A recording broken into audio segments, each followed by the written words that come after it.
Брегалница го забележа првиот пораз во плейофот, откако во Скопје беше поразена од лидерот на табелата Вардар. Иако на почетокот се очекуваше вардарци да забележат голема победа, сепак наидоа на голема пречка откако штипските фудбалери одиграа сконцентрирано и во нападот и во одбраната.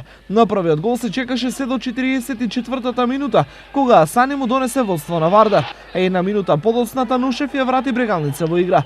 Во вториот дел Стојков во 62-та минута повторно му донесе водство на Вардар, а со овој резултат заврши над преварот.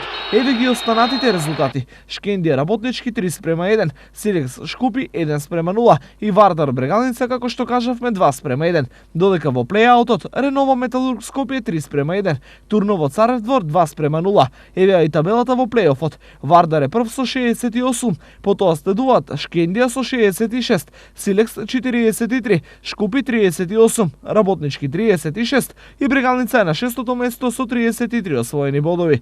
Еве ја ситуацијата и во плејаутот. Турново е прв со 36, втора е Реново со 34, Металург Скопје со 16 е на третото место и Царев двор е последен со 16 освоени бодови.